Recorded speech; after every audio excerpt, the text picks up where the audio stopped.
अस्सलामु अलैकुम वरहमतुल्लाहि वबरकातुहू। इन्नल हम्दुलिल्लाह नहमदुहु व नस्तईनुहु व नस्तगफिरुहु व नऊज़ु बिल्लाहि मिन शुरूरि अनफुसिना व मिन सय्यिआति अमालिना मन यहदिहिल्लाहु फला मुज़िल्ल लहु व मन युज़लिल्हु फला हादिय लहु व अशहदु अन ला इलाहा इल्लल्लाहु वहदहु ला शरीका लहु व अशहदु अन्ना मुहम्मदन अब्दुहु व रसूलुहु। अम्मा बाद फ़इन्न खैरल हदीस किताबुल्लाह व खैरल हदी हदी मुहम्मदिन सल्लल्लाहु अलैहि वसल्लम व शर्रल उमूरि मुहदसातुहा व कुल्लु मुहदसतिन बिदअह व कुल्लु बिदअतिन ज़लालह व कुल्लु ज़लालतिन फिन्नार। फ़अऊज़ु बिल्लाहि अस्समीइल अलीम मिनश शैतानिर रजीम मिन हम्ज़िहि व नफ़्ख़िहि व नफ़्सिहि। बिस्मिल्लाहिर रहमानिर रहीम। व इन जाहदाका अला अन तुश्रिका बी मा लैसा लका बिही इल्मुन फला तुतिअहुमा व साहिबहुमा फ़िद्दुनिया मारूफ़ा वत्तबि' सबीला मन अनाब इलैया सुम्मा इलैया मर्जिउकुम फ़उनब्बिउकुम बिमा कुन्तुम तअमलून। या बुनय्या इन्नहा इन तकु मिस्क़ाला हब्बतिन मिन खर्दलिन फ़तकुन फ़ी सख़रतिन औ फ़िस्समाइ औ फ़िल अर्ज़ याति बिहल्लाह इन्नल्लाहा लतीफ़ुन ख़बीर। या बुनय्या अक़िमिस्सलाता वअमुर बिलमारूफ़ वन्ह अनिल मुनकर वस्बिर अला मा असाबक इन्न ज़ालिका मिन अज़्मिल उमूर। रब्बि इश्रह ली सदरी व यस्सिर ली अमरी वहलुल उक़दतम मिन लिसानी यफ़क़हू क़ौली। रब्बि ज़िदनी इल्मा आमीन। अल्लाहुम्मा रब्बि ज़िदनी इल्मा आमीन। तमाम किस्म की तारीफ़ें उस अल्लाह के लिए जो सारी दुनिया का मालिक और खालिक है। हम सब उसी के बंदे हैं, उसी के ग़ुलाम हैं। हम सब पर उसी का बस चलता है, उसी का ज़ोर चलता है। हम सब उसी की इबादत करते हैं, उसी को मानते हैं। उसी रब ने हमारे अंदर से अपने नेक बंदों को नबी बनाया, रसूल बनाया। आखिर में प्यारे नबी जनाब मोहम्मद रसूलुल्लाह सल्लल्लाहु अलैहि वसल्लम को क़यामत तक आने वाले तमाम इंसानों के लिए रहमत बना के भेजा। वमा अरसलनाका इल्ला रहमतन लिल आलमीन। दरूद व सलाम नाज़िल हो तमाम नबियों पर, ख़ास तौर से अल्लाह के आखिरी नबी प्यारे नबी जनाब मोहम्मद रसूलुल्लाह सल्लल्लाहु अलैहि वसल्लम पर। अल्लाहुम्मा सल्लि व सल्लिम व बारिक अलैहि। सामीईन, आज के इस प्रोग्राम के अंदर जिस मौजू के ताल्लुक़ से बातें करूँगा वो मौजू समाज और मुआशरे के एतबार से बड़ा अहम है। आज के इस मौजू का जो मैंने चुना है मौजू को, वो एक बड़ी अहम नसीहत है एक बाप की अपने बेटे के नाम।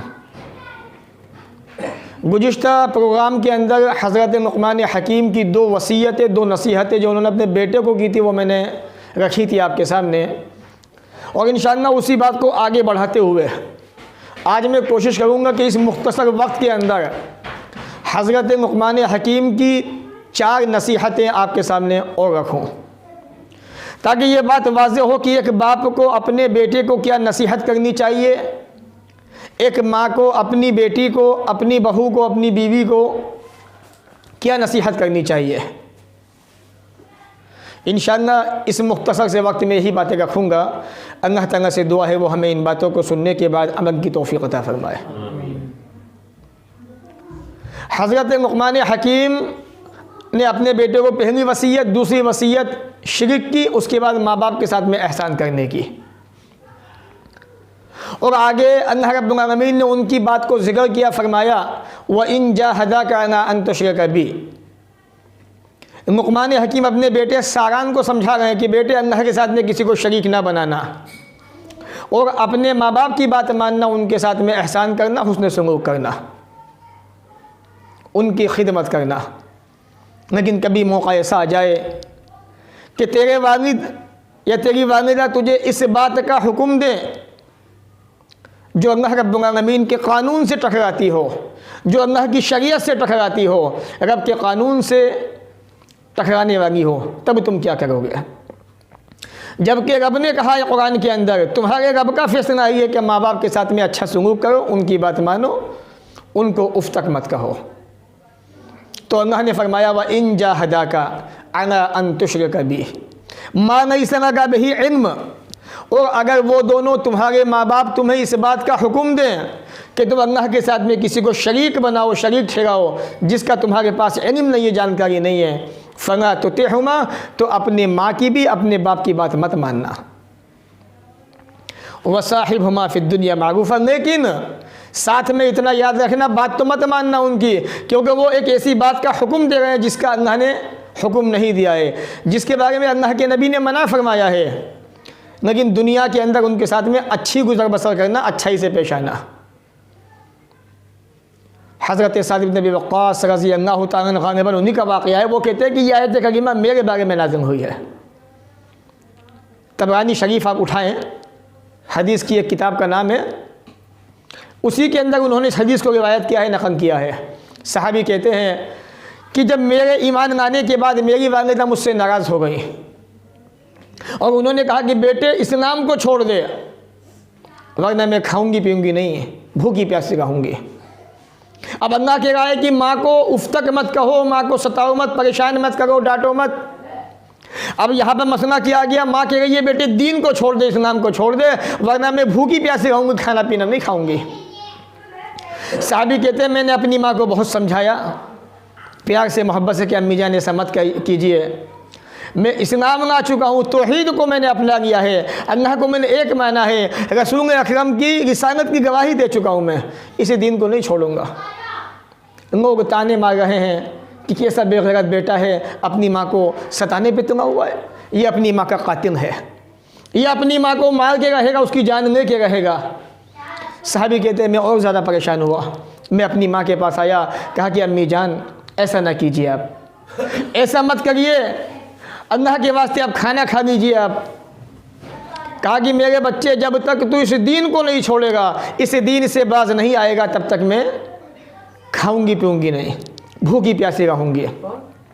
हज़रत साद कहते हैं रज़ी अल्लाह तआला अन्हु, ऐ मेरी वालिद मोहतरमा, इस दीन को मैंने अपनाया है, कबूल किया है, इस दीन को मैं छोड़ने वाला नहीं।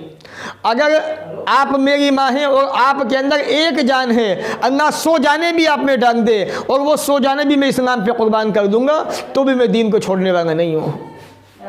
माँ समझ गई कि मेरे बेटा इस दीन को छोड़ने वाला नहीं है। उन्होंने कुछ दिन के बाद खाना पीना शुरू कर दिया। तो देखिए आप, सहाबी रसूल की माँ उनसे नाराज़ हो गई कि बेटा दीन को छोड़ दे, मैं खाऊंगी नहीं पीऊंगी नहीं, भूखी प्यासी रहूँगी। साहबी ने कहा कि अम्मी जान आप मुझे ऐसी बात का हुक्म दे रहे हैं जिसका अल्लाह ने हुक्म नहीं दिया है, आप मुझे दीन छोड़ने को कह रही हैं, आप मुझे इस्लाम से बाहर जाने को कह रही हैं, ऐसा मैं नहीं कर सकता, मैं आपकी बात नहीं मानूंगा। तो अल्लाह ने कहा भाई इन जाहदाका अला अन तुश्रिक बी, अगर तुम्हारे माँ बाप तुम्हें इस बात का हुक्म दें जो अल्लाह के क़ानून से टकराती हो, अल्लाह की शरीयत से टकराती हो, इस्लाम से टकराती हो, तो माँ बाप की बात नहीं मानी जाएगी। हाँ, दुनिया की ज़िंदगी के अंदर उनकी बात मानना, उनकी बात पे नब्बे कहना, उनकी खिदमत करना, ये इस्लाम के अंदर फ़र्ज़ है। ये बहुत अहम चीज़ है, ये याद रखो, ये नसीहत है। फ़र्ज़ माँ बाप की इताअत है, ना करो तुम कभी उनको नाखुश कि उनके कदमों के नीचे जन्नत है। जब तक माँ बाप अच्छे हैं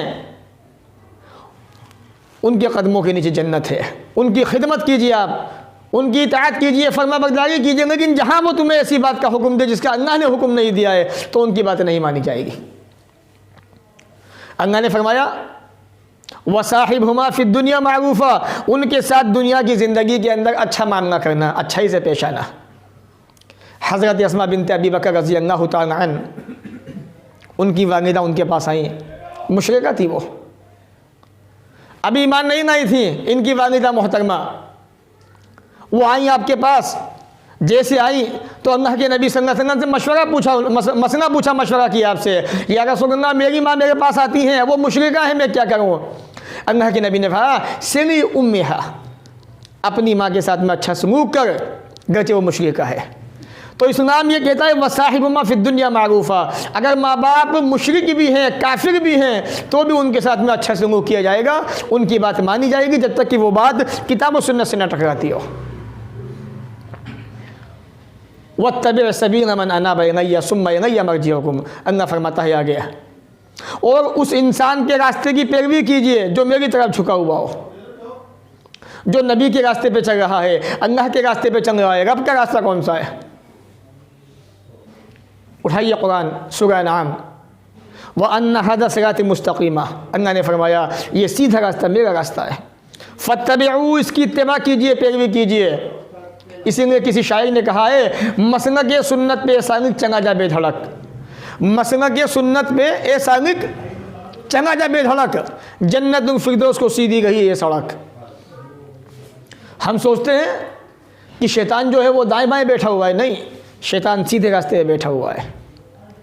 अल्लाह के नेक बंदे, मुवाहिद बंदे, तौहीद परस्त बंदे वो सीधे रास्ते पे जा रहे हैं। तो इसलिए अल्लाह ने कहा वत्तबि सबील मन अनाब इलैया, उस इंसान के रास्ते की पैरवी कीजिए जो मेरी तरफ झुका हुआ हो। मोमिनीन का रास्ता, सहाबा का रास्ता, मुहद्दिसीन का रास्ता, वो उस रास्ते पे चले, उन्होंने अल्लाह के रास्ते को अपनाया, कबूल किया और उसकी पैरवी की। अब अल्लाह ने फरमाया इलैया मर्जिउकुम, तुम सबको मेरे ही पास आना है। अगर आदमी थोड़ी देर के लिए ये सोच ले कि मैं दुनिया की ज़िंदगी के अंदर इतनी खुराफातें कर रहा हूँ, बहुत सारे गुनाह भी कर रहा हूँ, मेरी इंतहा क्या है, मेरा एंड क्या है, मेरी हद क्या है, इलैया मर्जिउकुम, रब के पास जाना, उसी से मुलाकात है, उसी के पास वापसी है, तो इंसान जो है गुनाहों से बाज आएगा, तौबा करेगा, अपने आप को सुधारेगा, अपने आप को बनाएगा, संवारेगा। हज़रत सलमान फारसी की तरह से दीन को अपनाना चाहते हैं, दीन को कबूल करना चाहते हैं, कई ज़माने देखे, पूछते पूछते अल्लाह के नबी जनाब मोहम्मद रसूलुल्लाह सल्लल्लाहु अलैहि वसल्लम के पास पहुँचे और इस्लाम को अपनाया, कबूल किया इस्लाम को। तो उस रास्ते की पैरवी कीजिए जो मेरी तरफ झुका हुआ, उस इंसान के रास्ते की पैरवी। सबसे पहले वो सहाबा की जमात है, मोमिनीन की जमात है। अल्लाह ने कुरान में कहा वमन युशाक़िक़िर रसूल मिन बअदि मा तबय्यन लहुल हुदा व यत्तबि गैरा सबीलिल मोमिनीन, और जो मोमिनों के रास्ते से हट के चलेगा, मोमिनीन से मुराद सहाबा की जमात। कामयाब होना चाहते हैं, सहाबा की इत्तिबा कीजिए, पैरवी कीजिए, सहाबा के नक्शे कदम पे चलिए, उनके रास्ते को अपनाइए। उन्होंने रसूल अकरम की इक्तिदा की, आपकी पैरवी की, आपके पीछे पीछे चले। तो अल्लाह ने कहा वत्तबि सबील मन अनाब इलैया सुम्मा इलैया मर्जिउकुम, फिर तुम सबको मेरे पास आना है। इसके बाद क्या होगा? अल्लाह फरमाता है फ़उनब्बिउकुम बिमा कुन्तुम तामलून, फिर मैं तुम सबको बताऊंगा, रब कह रहा है, फिर मैं तुम्हें आगाह करूंगा, खबरदार करूंगा, बताऊंगा तुम्हारे अमाल के बारे में जो तुम दुनिया में क्या करते थे। ये एक बाप अपने बेटे को नसीहत कर रहा है। हज़रत लुक़मान हकीम अपने बेटे को समझा रहे हैं कि तौहीद सिखाई, उसके बाद जो है माँ बाप का मर्तबा क्या है, मकाम क्या है वो बताया, और ये भी बता दिया कि बेटे अगर तेरे माँ बाप तुझे ऐसी बात का हुक्म दे जो किताब और सुन्नत के ख़िलाफ़ हो, शिरक की बात हो, तो उनकी बात मत मानना। वही समझा रहे हैं। अब ज़रा हम भी सोचें कि हम अपने बेटे को कितना नसीहत करते हैं, कितना समझाते हैं। आगे हज़रत लुक़मान समझा रहे हैं तीसरी नसीहत अपने बेटे को, या बुनैया, ऐ मेरे बेटे, या बुनैया, ऐ मेरे प्यारे बेटे, इन्नहा इन तक मिस्कान हब्बतिन मिन खरदन, अगर कोई दाना राई के बराबर हो, फतकुन फी सखरतिन, और वो किसी चट्टान के अंदर छुपा हुआ हो, और फिर समावाते, या वो आसमानों के अंदर हो, और फिर अर्ज़े, या वो ज़मीन के अंदर छुपा हुआ हो, याती बिहन्ना, अल्लाह ताला हर एक चीज़ को तुम्हारे सामने क़यामत के दिन ला के वाज़ेह कर देगा। ए बंदे ये तेरा गुनाह है, बंदे ये तेरी नेकी है, बंदे ये तेरा एक एक वो अमल वो है जो तूने दुनिया की ज़िंदगी में किया था। आदमी जो गुनाह दिन की तन्हाई में करता है वो भी, जो रात की तारीकी में करता है वो भी, चट्टान के पीछे करता है वो भी, खुले आसमान में करता है वो भी, और रात की तारीकी में छुप छुप के करता है, वो तमाम के तमाम गुनाह अल्लाह ताला इंसान के वाज़ेह कर देगा क़यामत के दिन। तो एक बाप अपने बेटे को समझा रहा है, ऐ मेरे प्यारे बेटे, इन्नहा इंतकु मिस्कान हब्बतिन मिन खरदन, ऐ मेरे प्यारे बेटे, अगर तेरी ज़रा भी नेकी ज़रा भी बुराई किसी चट्टान के अंदर छुपी होगी, आसमान के अंदर छुपी हो, या कोई राई के दाने के बराबर कोई चीज़ भी ज़मीन के अंदर छुपी होगी, याती बिहन्ना, अल्लाह उसको तुम्हारे सामने वाज़े कर देगा। इन्नल्लाह लतीफ़ुन खबीर, अल्लाह की ज़ात तो बड़ी बारीक भी है, हर चीज़ पे ख़बरदार भी है। मेरे भाइयों, लुक़मान हकीम फरमा रहे हैं, फ़मन यअमल मिस्क़ाल ज़र्रतिन खैरन यरा, ऐ इंसानों तुम दुनिया के अंदर जो भी आमाल करोगे, जो भी नेकी करोगे, वो तुम्हारा राई के दाने के बराबर ही क्यों ना हो, क़यामत के दिन देख लोगे। वमन यअमल मिस्क़ाल ज़र्रतिन शर्रन यरा, अगर तुमने दुनिया की ज़िंदगी में ज़रा भी बुराई की होगी, बदी की होगी, रब फरमाता है वो भी हम तुम्हारे सामने लाएंगे क़यामत के दिन, उसे भी देखने वाले हो। कोई सा गुनाह इंसान का छुपेगा नहीं।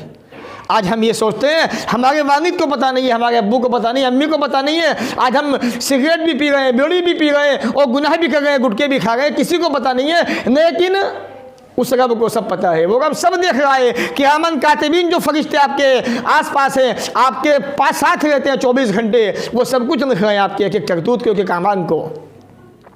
बेटा क्या कर रहा है, बेटी क्या कर रही है, शोहर बीवी दोनों क्या कर रहे हैं, माँ बाप खुद क्या कर रहे हैं, अल्लाह का ताला की निगाह में सब है, सब पे निगाह रखे हुए वो। तो इसलिए कि बाप तो ही सिखाया अपने बेटे को कि बेटे ये अकीदा बना ले अपना, अगर राई के दाने के बराबर भी तुम्हारी बुराइयाँ होंगी, बदियाँ होंगी, अल्लाह ताला उनको ले आएगा, नेकियाँ भी होंगी, अल्लाह उनको भी वाज़ेह कर देगा। अब एक चौथी नसीहत आप फरमा रहे हैं, या बुनैया, ऐ मेरे प्यारे बेटे, अक़ीमिस्सलात, नमाज कायम कर दे, यानी नमाज की पाबंदी करना। आज ये नमाज एक ऐसा समझ लीजिए मज़मूम अमल बन चुका है। नमाज एक ऐसा मज़मूम अमल या फरीज़ा बन चुका है जिस पे मुसलमान बड़े जुल्म कर रहे हैं। हकीकत बात तो ये है, मुसलमानों को कितना भी समझाया जाए, नमाज पढ़ने को वो तैयार नहीं है। और ये नमाज एक ऐसा अमल है जिसकी बुनियाद पर इंसान की कामयाबी और नाकामी का फैसला होने वाला है। ये नमाज एक ऐसा अमल है जो कब्र के अंदर इंसान को निजात दिलाने वाला है, अज़ाब कब्र से बचाने वाला है। अल्लाह के नबी फरमाते हैं सल्लल्लाहु अलैहि वसल्लम, इज़ा वुज़िया अब्दु फ़ी क़ब्रिही, जब बंदे को कब्र में उतारा जाता है, व तवन्ना अन्हु अस्हाबुहु, रिश्तेदार दफनाने के बाद वापस होने लगते हैं, दफना के वापस जा रहे हैं, इधर मिट्टी डाल दी उसके ऊपर, उसको दफना दिया जाता है, फरिश्ते आते हैं, सवाल करते हैं।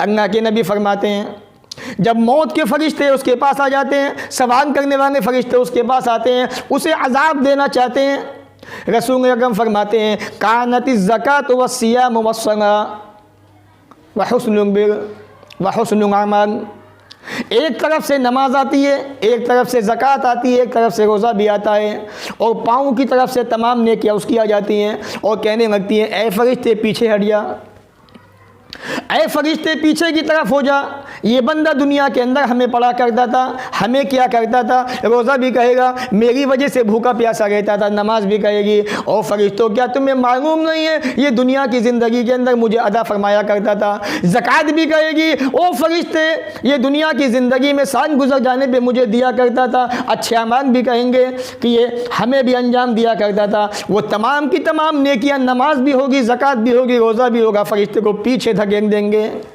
अल्लाह के नबी फरमाते हैं उसको अज़ाब कब्र से बचाने वाले हैं। तो एक बाप कह रहा है या बुनैया, ए मेरे बेटे, अक़ीमिस्सलात, नमाज कायम करना। मेरे भाइयों, आज एक बाप की यही नसीहत काम नहीं आ रही है, बाप अपने बेटे को नसीहत करने को तैयार नहीं, जबकि अल्लाह के नबी फरमा रहे हैं, अल्लाह फरमाता है कुरान मजीद के अंदर वज़क्किर फ़इन्न ज़िक्रा तनफ़उल मोमिनीन, ऐ नबी नसीहत करते रहिए, नसीहत तो मोमिनों को फ़ायदा पहुँचाती है, फ़ायदा पहुँचाने वाली चीज़ है। इसलिए देखिए आप, एक बाप वसीयत कर रहा है, ताकीदी हुक्म दे रहा है अपने बेटे को, बेटे नमाज मत छोड़ना। और यही वसीयत, यही नसीहत, यही दुआ इब्राहीम अलैहिस्सलाम करके गए थे अल्लाह ताला से, रब्बी जअलनी मुक़ीमस्सला, ऐ मेरे परवरदिगार मेरी औलाद को नमाज कायम करने वाला बनाना, व मिन ज़ुर्रियती, ऐ मेरे रब, ऐ मेरे मौला मेरे बच्चों को ऐसा बनाना नमाज पढ़ने वाले बने, नमाज कायम करने वाले बन जाएं। ऐ परवरदिगार मेरी इस दुआ को कबूल फरमा लेना। दुआ कर रहा है इब्राहीम अलैहिस्सलाम अल्लाह की ज़ात से, ऐ मेरे मौला मैं तुझसे ये दुआ कर रहा हूँ, जब मेरे बच्चे जवान हो जाए, बड़े हो जाए, इनको नमाजी बना देना, परहेज़गार बना देना। मेरे भाइयों, आज हम सुबह से शाम तक अपने बच्चों को कितना हुक्म देते हैं, बेटा अजान हो चुकी है, नमाज़ पढ़ने चले जाओ। वहाँ एक बाप बेटे से कह रहा है, ऐ मेरे बेटे नमाज कायम करना, नमाज में सुस्ती मत करना, कोताही मत करना। इसलिए अल्लाह के नबी ने फरमाया, बैन रजुल व बैन कुफ्र तर्कुस्सला। और लोगों, इंसान के दरमियान, कुफ्र के दरमियान, शिरक के दरमियान कोई हद है तो वो नमाज की हद है। आपने नमाज पढ़ी, इस्लाम में दाखिल हो गए, आपने नमाज छोड़ दी, आप कुफ्र के नज़दीक आ गए, आपका इस्लाम ख़तरे में आ गया, आपका ईमान ख़तरे में बढ़ गया। अल्लाह के नबी फरमाते हैं, ईमान ख़तरे की तरफ जा रहा है, नमाज पढ़ोगे, इस्लाम के नज़दीक आओगे, ईमान तुम्हारे अंदर दाखिल हो जाएगा। नमाज छोड़ दोगे, जो हद अल्लाह ने रखी है, कुफ्र के दरमियान एक हद रखी हुई है, शिरक के दरमियान एक हद रखी हुई है, निफाक के दरमियान, तुम उसके नज़दीक आ जाओगे। इसलिए अल्लाह के नबी ने बड़े सख्त अल्फाज में कहा था, मेरा जी चाहता है कि मैं अपनी जगह किसी को नमाज इमाम बना दूं, और जो लोग नमाजें नहीं पढ़ते हैं उनके घरों में आग लगा दूं। नमाज बड़ा अहम अमल है, नमाज की कोई माफ़ी नहीं है। एक बाप बेटे से कह रहा है, ए मेरे बेटे नमाज कायम करना, नमाज छोड़ना मत। यही वजह है अल्लाह के नबी ने फरमाया, जब बच्चा 7 साल का हो नमाज का हुक्म दो, 10 का हो जाए नमाज ना पढ़े, सख्ती कीजिए, आप उस पर लाठी उठाइए, आप डंडा उठा लीजिए आप उसके ऊपर। आज ज़रूरत है इस बात की कि हम जो है इन बातों को याद रखें और अपने बच्चों को समझाएं, नसीहत करें। आने वाला वक्त कठिन से कठिन है। हज़रत अनस की वो हदीस याद आ गई जिसको इमाम बुखारी ने किताबुल फितन के अंदर सही बुखारी में रिवायत किया है कि अल्लाह के नबी ने फरमाया था कि हर आने वाला वक्त जो है, हर आने वाला ज़माना, हर आने वाला दौर बदतर से बदतर होगा। आज अच्छाई है, कल उससे ज़्यादा बुरा दिन होगा, परसों उससे ज़्यादा, तरसों उससे ज़्यादा। तो दिन ब दिन हालात बिगड़ते रहेंगे। इसलिए ज़रूरत है इस बात की कि हम बच्चों को समझाएं, दीन की तालीम उनको दें, दीनी माहौल उनको दें, और सबसे पहले उनको नमाज की तकरीम करें, नमाज की नसीहत करें। क़यामत का दिन है, क़यामत कायम हो गई है, तमाम इंसान अल्लाह के सामने खड़े हुए हैं। हदीस अबू दाऊद के अंदर, तिरमिज़ी के अंदर भी मौजूद है। अल्लाह के नबी फरमाते हैं सल्लल्लाहु अलैहि वसल्लम, सारे इंसान अल्लाह के सामने खड़े हुए हैं। रब अपने बंदे से कहेगा, ऐ मेरे बंदे इधर आ जा, ऐ मेरे बंदे इधर आ जा, मेरा तुझसे ये सवाल है, बता तूने दुनिया में कितनी नमाज़ें पढ़ी थी, कितना तू नमाजी था, नमाज़ें पढ़ा करता था। कारोबार के लिए वक्त है, लोगों से मुलाकात के लिए वक्त है, आने जाने के लिए वक्त है। अजान की आवाज़ें आती हैं, मौज़िन बार बार याद दिलाता है, बार बार याद दिलाता है, ए अल्लाह के बंदो आ जाओ नमाज की तरफ, आ जाओ नमाज़ पढ़ लो, अल्लाह के सामने झुक जाओ। नहीं जाते, सुस्तियाँ हैं, कारोबार है, बिजनेस है, बहुत सारी चीज़ें हमारे सामने आती हैं। तो अल्लाह पूछेगा सबसे पहले, अव्वल मा युहासब बिही अब्दु फिस्सला, सबसे पहले जो सवाल होगा क़यामत के दिन वो नमाज के बारे में होगा कि बंदे बता नमाज कितनी तूने पढ़ी थी, कितना तू नमाजी रहा दुनिया की ज़िंदगी के अंदर। वहाँ मांगे गए तो आने वाली सारी मंजिलें मुश्किल हो जाएंगी। अल्लाह के नबी ने पहले समझा दिया, बता दिया, सबसे पहला सवाल इसी नमाज के बारे में होने वाला है आपसे। आज उसी नमाज के अंदर हम सबसे ज़्यादा उलझे हुए हैं, फंसे हुए हैं। एक चीज़ तो ये होती है कि इतने बिजी कि याद ही नहीं रहा कब अजान हुई, कब वक्त हो गया और नमाज ख़त्म हो गई। अब तो कोई सा मोहल्ला ऐसा नहीं है कि जहाँ पर आदमी को सुबह से शाम तक एक ही वक्त में कई अजानों की आवाज़ ना आती हो मस्जिदों से। तो ये हमारी लापरवाही है, हमारी कमियां हैं। ये अपने अंदर से इन कमियों को ख़त्म कीजिए। अच्छा मान लीजिए इलेक्शन का टाइम चल रहा है, मिसाल के तौर पे नेताजी आ गए हैं, कितना हम उनको वक्त दे रहे हैं, सुबह से शाम तक उनके पीछे उनके साथ में हैं, लेकिन क्या नमाज चलिए 10 मिनट आपने दिए, आपने उनको तो राज़ी कर लिया, अपनी भीड़ दिखा दी। जिनकी जो पार्टियां हैं सब ने उनको अपनी अपनी भीड़ दिखा दी। लोग दिखा रहे हैं कि हम आपके सपोर्ट में, हम आपके सपोर्ट में हैं। ये तो आने वाला वक्त बताएगा 10 तारीख के बाद कि कौन किसकी सपोर्ट में था, कौन कितना धोखेबाज था, कितना झूठा था। ये वक्त बताएगा आने वाला। लेकिन क्या आपने उस रब को वक्त दिया उस नमाज के लिए, जो नमाज आपको कब्र में अज़ाब कब्र से बचाने वाली है, जो नमाज दुनिया की ज़िंदगी में आपके चेहरे पे रोशनी लाने वाली है, जो नमाज क़यामत के दिन आपको मुसीबत से बचाने वाली है, आप उस नमाज को कितना वक्त दे रहे हैं। इसलिए मेरे भाइयों, नमाज के अंदर सुस्ती मत कीजिए, वरना मारे जाओगे आप। ये झूठी उम्मीदें दिमाग से अपने आप को देते रहते हो कि हाँ इंशाअल्लाह आज से पढ़ेंगे, कल से पढ़ेंगे, ये सब बेईमानियाँ मक्कारियाँ, सब धोखेबाजियाँ। ये वादा फ़ौरन करो रब से, अभी से इंशाअल्लाह नमाज पढ़ेंगे, अल्लाह तुझसे ये वादा है, ये अहद होना चाहिए। तभी तो बंदा मोमिन की जान होती है। फिर कहते हैं कि परेशानियाँ वह अंतुम इन कुंतुम मोमिनीन, अगर सरबुलंदी चाहते हो दुनिया के अंदर, हिंदुस्तान के अंदर, तो मोमिन बन के दिखाओ। और ईमान के अंदर, इस्लाम के अंदर दूसरा जो अहम रुकन है वो नमाज का है। नमाज नहीं तो भलाई नहीं, खैर नहीं। तो हज़रत लुक़मान ने चौथी वसीयत की, मेरे बेटे नमाज कायम करना। आगे आप फरमाते हैं वामुर बिल मारूफ, लोगों को अच्छी बातों का हुक्म देना। आज हालात ऐसे कि किसी आदमी को अच्छी बात बताएं तो सामने वाला नाराज़ होता है। मौका देखिए, वक्त देखिए, नसीहत कीजिए। अल्लाह के नबी फरमाते हैं मन रा मिनकुम मुनकरन, मेरे प्यारे साथियों, तुम में से जो आदमी किसी इंसान के अंदर बुरा काम देखे, मन रा मिनकुम मुनकरन, तुम में से जो इंसान कोई बुराई देखे, कोई बुरा काम होता हुआ देखे, फलयुग़य्यिरहु बियदिही, अल्लाह के नबी फरमाते हैं अपने हाथ से रोकने की कोशिश करो। मेरे भाइयों, ये समाजी मुआशरा, हमारा समाज इस्लामी मुआशरा है, मुसलमानों का एरिया है। अगर यहाँ पे बुराई देखते हैं तो फ़ौरन टोक दीजिए। आप अपना एरिया है, अपना माहौल है, अपनी सोसाइटी है। मन रा मिनकुम मुनकरन फलयुग़य्यिरहु बियदिही, कोई आदमी बुरा काम करता है, हाथ से रोकने की कोशिश कीजिए। फ़इन लम यस्तति, अगर आपके अंदर हाथ से रोकने की ताकत नहीं है, दूसरा ऑप्शन मैं आपको ये दे रहा हूँ इसी चीज़ के अंदर कि आप समाज के अंदर बुराई होता हुआ देख रहे, रोक नहीं सकते, आपके घर में हो रही है, भाई नमाज नहीं पढ़ रहा, वहाँ तो आप हाथ से रोक सकते हैं। बुरा काम कर रहा है, बीड़ी पी रहा है, गुटखे खा रहा है, दूसरी काम कर रहा है, आप रोक सकते हैं। ऐ मेरे प्यारे भाई, ये अच्छी चीज़ नहीं है, अल्लाह के नबी ने मना फरमाया है, आप इसको छोड़ दीजिए। अपने घर के अंदर दीन को लाइए, बुरे कामों से रोकिए, बुरे कामों से रुक जाइए। मन रा मिनकुम मुनकरन, जो तुम में से कोई बुरा काम होता हुआ देखे, फलयुग़य्यिरहु बियदिही, अपने हाथ से रोकने की कोशिश करें। व इन लम यस्तति, अगर हाथ से नहीं रोक सकता फबिलिसानिही, अल्लाह के नबी ने फरमाया अपनी ज़बान से रोकने की कोशिश करें।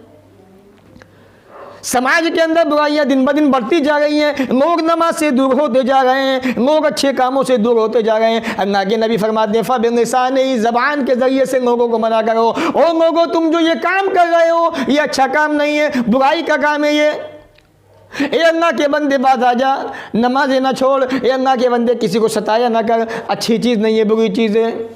ए मेरी प्यारी बहन और मेरी प्यारी माओ, ये उनको समझाओ तुम भी ऐसे काम ना करो जिनसे अल्लाह नाराज़ होता है, जिनसे अल्लाह के नबी सल्लल्लाहु अलैहि वसल्लम ने मना फरमाया है। तुम भी किसी की बुराई ना किया करो, तुम भी नमाज़ें पढ़ा करो, अल्लाह के सामने झुका करो, अल्लाह से दुआएं किया करो। ए हमारे परवरदिगार, हमारे बच्चों को भी, हमारे शोहरों को भी नेक रास्ता दिखाना, इनको नेक बनाना, ये दुआ करना चाहिए।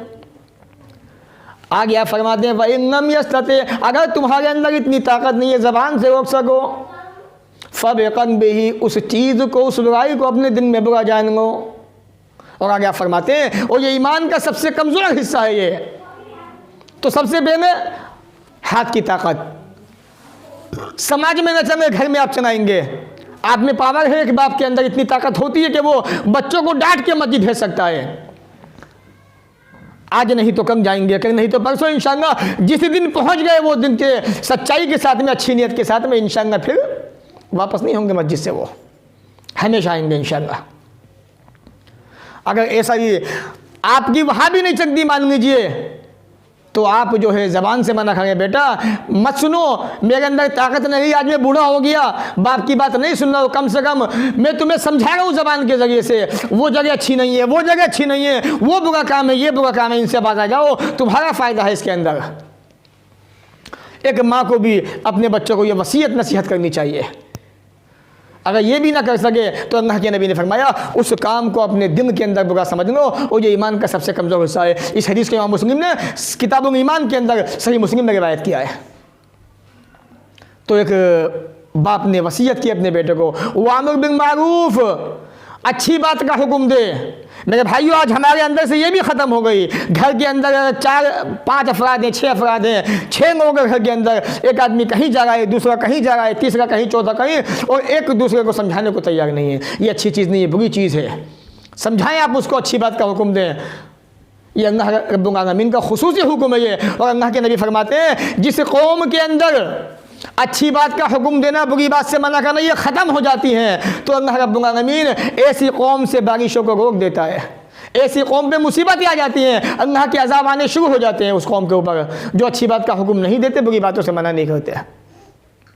तो लुक़मान हकीम आगे अपने बेटे को समझा रहे हैं, बच्चे अच्छी बात का हुक्म देना, वनहा अनिल मुनकर, और बुरी बात से मना करना लोगों को। एक आदमी रास्ते से जा रहा है, शराब पी रखी है, उसे समझाइए, मेरे भाई मुसलमान हो, इस्लाम के अंदर मुसलमान की शराब पीना जायज़ नहीं है। एक आदमी दूसरा बुरा काम कर रहा है, एक आदमी जुआ खेल रहा है, एक आदमी जो है लूडो खेल रहा है बैठा हुआ, एक आदमी सट्टे खेल रहा है बैठा हुआ, आप जा रहे हैं, आप समझाइए उसको, मेरे भाई ये वक्त का ज़िया है, वक्त की बर्बादी है, ये काम मत कीजिए। अल्लाह के नबी सल्लल्लाहु अलैहि वसल्लम ने मना फरमाया, तो अल्लाह ने खुद कहा ये फिजूल जो वक्त ज़ाया करना है, इस्लाम में ये चीज़ नहीं है, आप इससे बाज आ जाइए। अच्छी बातों का हुक्म दीजिए, बुराई से रोकिए आप। आगे एक बाप बेटे से कहता है, मेरा बच्चे, जब तू अच्छी बात का हुक्म देगा, बुरी बात से मना भी फरमाएगा, वस्बिर अला मा असाबक, ऐ मेरे प्यारे बेटे इतना याद रखना, जब तू लोगों को समझाएगा, उनको मना भी फरमाएगा बुरी बातों से, तेरी तरफ मुसीबतें आएंगी, परेशानियां भी आएंगी, लोग तुझे सताएंगे, परेशान भी करेंगे, ताने भी मारेंगे, न जाने तुझे क्या क्या कहेंगे। परेशान मत होना, ऐ मेरे प्यारे बेटे घबराना मत। वस्बिर अला मा असाबक, जो मुसीबत आएगी, जो परेशानी आएगी, उस पर सब्र से काम लेना। बिलाल हक़ी की ज़िंदगी देखिए, मक्का की सरज़मीन पे उनको तपते हुए रेगिस्तान पे लिटाया जा रहा है, आँखों के अंदर, नाकों के अंदर धुआं दिया जा रहा है, और ये कहा जा रहा है बिलाल मोहम्मद के दीन से फिर जा, मोहम्मद का इनकार कर दे सल्लल्लाहु अलैहि वसल्लम। कहने लगे लोगों, इस बात से फिरने वाला नहीं हूँ, इस बात का इनकार नहीं कर सकता, मुसीबतें दी जा रही हैं। वस्बिर अला मा असाबक, ऐ मेरे प्यारे बच्चे, जो मुसीबत आएगी, परेशानी आएगी, उस पर सब्र से काम लेना। सहाबा के सामने कितनी दिक्कतें आई, जब सहाबा ने अल्लाह के नबी से कहा, या रसूल अल्लाह, अब बर्दाश्त नहीं होता।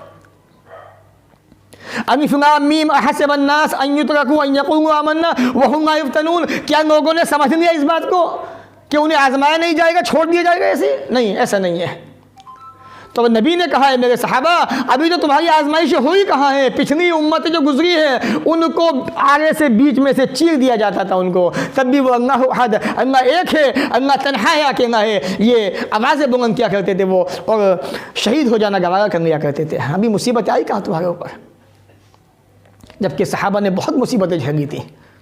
अल्लाह के नबी समझा रहे हैं, वस्बिर अला मा असाबक, जब अच्छी बातों का हुक्म दोगे, बुरी बातों से मना फरमाओगे, तो मुसीबतें आएंगी। मिसाल के तौर पर शादी ब्याह का मसला नहीं जी, आप घर के अंदर बाप ने कहा कि अल्लाह का शुक्र है, सब कुछ है हमारे पास अल्लाह का दिया हुआ, बस बेटी चाहिए और कुछ नहीं चाहिए।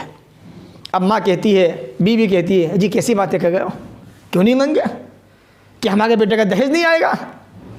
या उल्टा ले लीजिए, माँ कहती है कि हमारे पास सब कुछ अल्लाह का दिया हुआ, हमें कुछ नहीं चाहिए, और शोहर कहने लगे, नहीं, जब हमने तुमसे शादी की थी, अच्छा खासा दहेज आया था, हम अपने बेटे को ऐसा कैसे छोड़ देंगे, अच्छा खासा दहेज लेके आएंगे? मान लीजिए, झगड़ा हो जाता है उसके ऊपर, तो दिक्कतें मुसीबतें शुरू हो जाती है।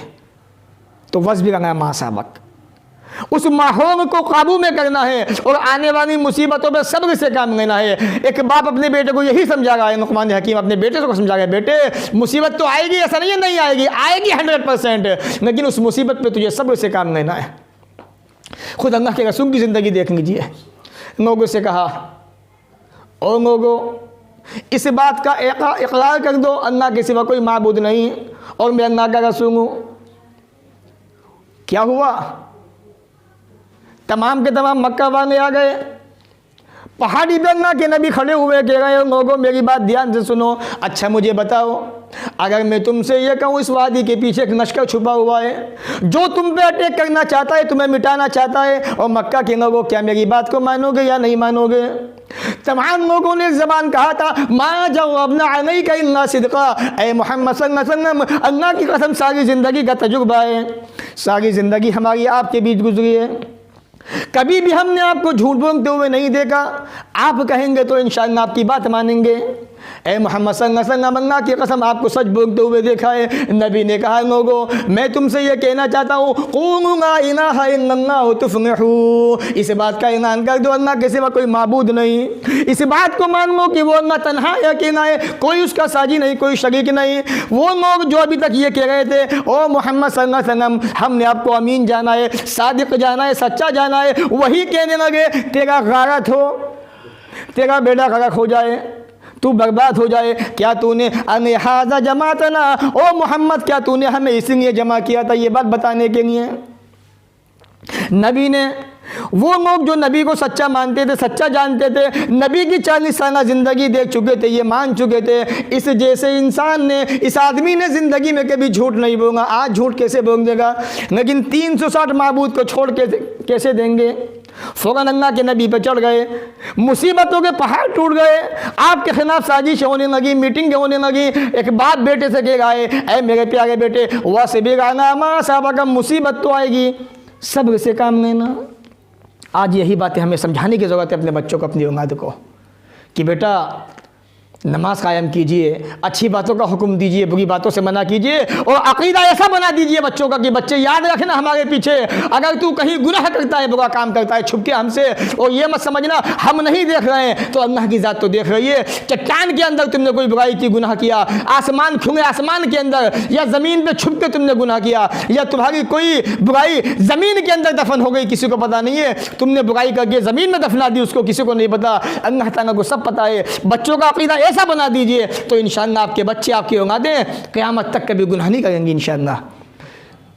करने से पहले 10 बार सोचेंगे वो कि हमारे अब्बू ने नसीहत की थी हमें कि ये बुरे काम है। आगे बाप फरमाता है अपने बेटे से, बेटे इन नज़र का मिन अज़्मिल उमूर, ये बड़ी हिम्मत के काम है, बड़े मजबूत काम है, ये मामूली काम नहीं है, ये नबी वाला काम है ये। तो ये एक बाप की चंद नसीहतें थी जो उसने अपने बेटे को की थी, जो मैंने आपके सामने रखी। अल्लाह ताला से मुझे उम्मीद है इंशाअल्लाह कि आपकी ये बातें समझ में आई होंगी, और उम्मीद करता हूँ, रब से दुआ भी करता हूँ कि परवरदिगार हमें भी, हमारे बच्चों को भी, हमारी औलादों को भी, और हम यहाँ बैठे जितने लोग हैं उन सबको, माओ बहनों को भी इन बातों को सुनने के बाद उस पर अमल की तौफीक अता फरमाना। परवरदिगार हमारे अंदर इस्लाम की मोहब्बतें पैदा फरमा दे, दीन की मोहब्बत पैदा फरमा दे, अल्लाह नमाजी बना दे। परवरदिगार नमाज का जब मसला आता है अल्लाह मुझे बड़ा अफसोस होता है कि आज मुसलमान को हो क्या गया है। इस्लाम का इतना अहम सुतून जिसमें कोई गुंजाइश नहीं, जिसमें माफ़ी नहीं, अल्लाह जो कभी माफ़ नहीं, परवरदिगार मुसलमान नमाज से पता नहीं क्यों भाग रहा है। ये अल्लाह इन मुसलमानों को नमाजी बना दे। परवरदिगार घरों के अंदर माओ बहनों को भी नमाजी बना दे। और अक्सर मैं एक बात कहता हूँ मेरे भाइयों, मस्जिद में नमाज़ें पढ़िए फ़र्ज़, सुन्नतें घर पढ़ा कीजिए। जब घर सुन्नतें पढ़ोगे बच्चों के अंदर जज्बा पैदा होगा नमाज़ पढ़ने का, नमाज कायम करने का। परवरदिगार हमें दीनदार बना दे, अल्लाह नेक बना दे, एक बना दे, नबी की सुन्नतों पर अमल करने वाला बना दे। ए मौला ये प्रोग्राम जो हम कर रहे हैं हफ्तावारी घरों के अंदर, ए मौला तू जानता है इसका मकसद सिर्फ यही है कि हमारे घरों के अंदर दीनी माहौल पैदा हो जाए, इस्लाह पैदा हो जाए, बच्चे नमाजी बन जाएँ, दीनदार बन जाएँ, हमारी बच्चे गुनाहों से बच जाएँ, एक अल्लाह को पहचान लें, अपने नबी के मकाम को समझ लें, अपने मर्तबे को समझ लें, और ये जान लें कि हमें दीन क्या सिखाता है, दीन हमसे क्या चाहता है, और हमें दीन पर अमल कैसे करना चाहिए। अल्लाह हमारा मकसद यही है परवरदिगार इन प्रोग्रामों के अंदर कामयाबी अता फरमा। ये अल्लाह यहाँ बैठे तमाम लोगों के गुनाहों को माफ़ फरमा दे। परवरदिगार माओ बहनों के गुनाहों को माफ़ फरमा दे। अल्लाह उनको नमाजी बना दे, दीन से मोहब्बत करने वाला बना दे। परवरदिगार आपस में प्यार और मोहब्बत से रहने वाला बना दे। अल्लाह एक बना दे, नेक बना दे। परवरदिगार जब तक दुनिया में रख, इज़्ज़त से रख, ख़ात्मा भी हो तो ईमान पर हो। व आखिरु दावाना अनिल हम्दुलिल्लाहि रब्बिल आलमीन। वस्सलामु अलैकुम व रहमतुल्लाहि व बरकातुहू।